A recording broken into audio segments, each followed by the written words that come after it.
pertsona migranteen kontrako erasoetatik era guztietako indarkeria jarraitu, emakumeen kontrako violentzia areagotu da.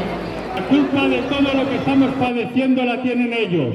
La ultraderecha, las fuerzas capitalistas han recortado no solamente medios económicos y sociales en nuestro país, educativos, etcétera, sino que además tratan de hacernos creer que la pandemia que hemos sufrido estos últimos tiempos ha sido a consecuencia del movimiento feministas a los que todas y todos representamos aquí. Que haya muchos recortes en la militarización, en el ejército, en las fuerzas armadas, en la Guardia Civil, en las policías, etcétera, y haya más inversión en la sanidad pública, en la educación, en las pensiones para nuestros mayores.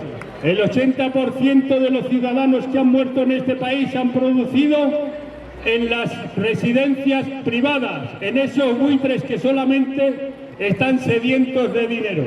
Nosotros queremos inversiones y sanidad y queremos residencias públicas bien atendidas para crear puestos de trabajo y que nuestros mayores puedan disfrutar de una vida digna y feliz. Así que adelante en la lucha y a seguir siempre todos los movimientos sociales.